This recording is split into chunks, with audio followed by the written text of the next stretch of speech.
Ako si Janet Tabula ay kumukuha sa iyo at Credo Rote upang maging aking pinakasalang asawa upang ibigin at pamahalin.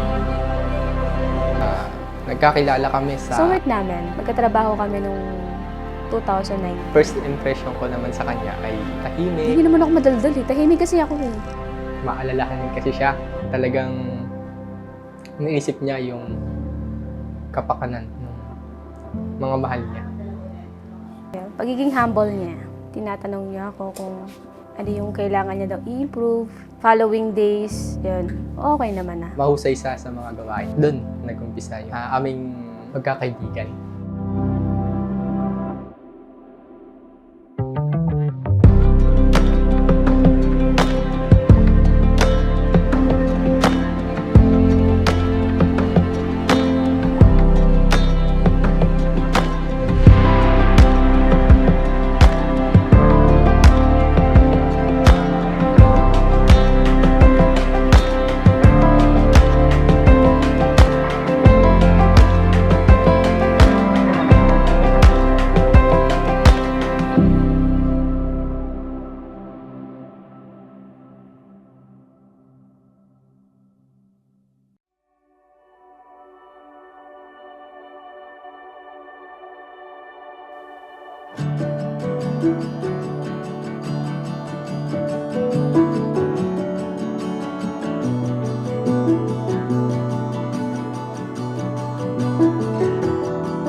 Everything is elegant, colorful and porcelain.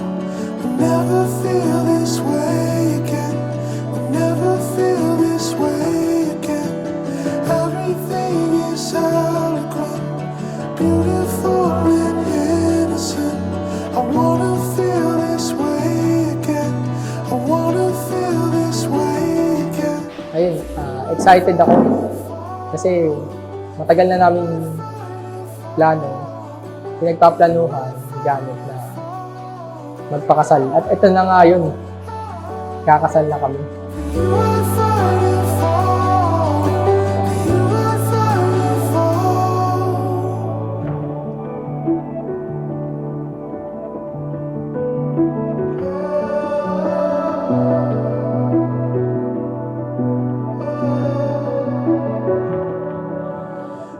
Kasalan ay parang isang regalo.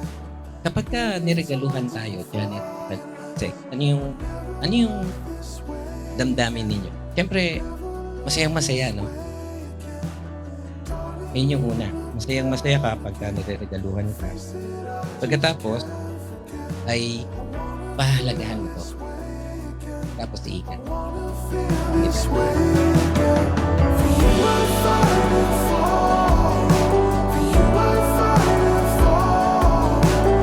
Nasasabi kami na maranasan yung magkakaroon kami ng panahon na magkasama kaming dalawa.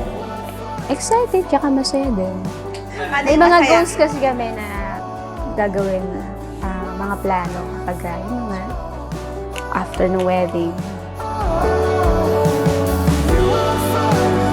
Sabay namin aabutin yung mga tunguhin namin, yung mga goal namin.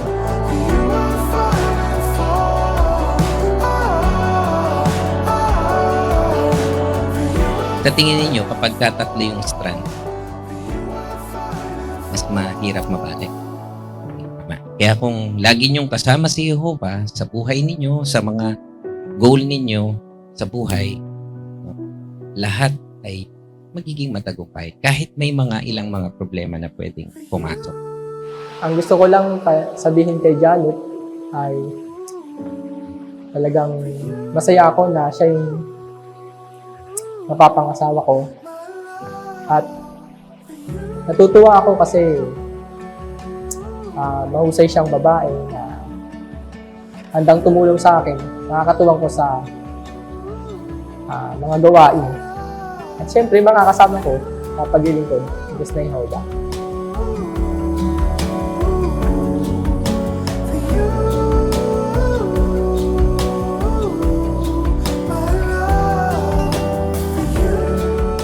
Na si Sek at si Janet ay mag-asawa na at ang pinagsama ng Diyos ngayon ay huwag paghiwalay ng sinumang tao.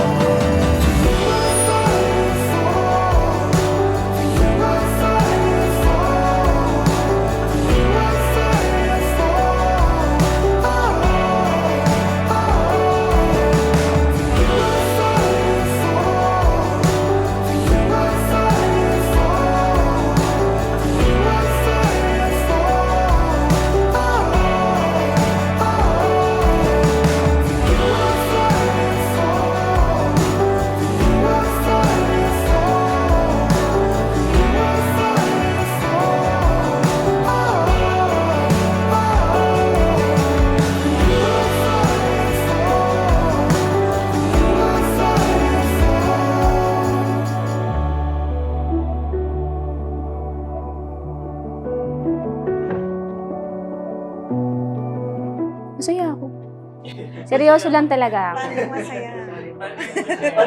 Mahal na mahal kita, Janet. Kung alam mo lang. Excited na ako na makasama ka at makapaglingkuran tayo sa Diyos ng Jehovah hanggang dumating yung wakas.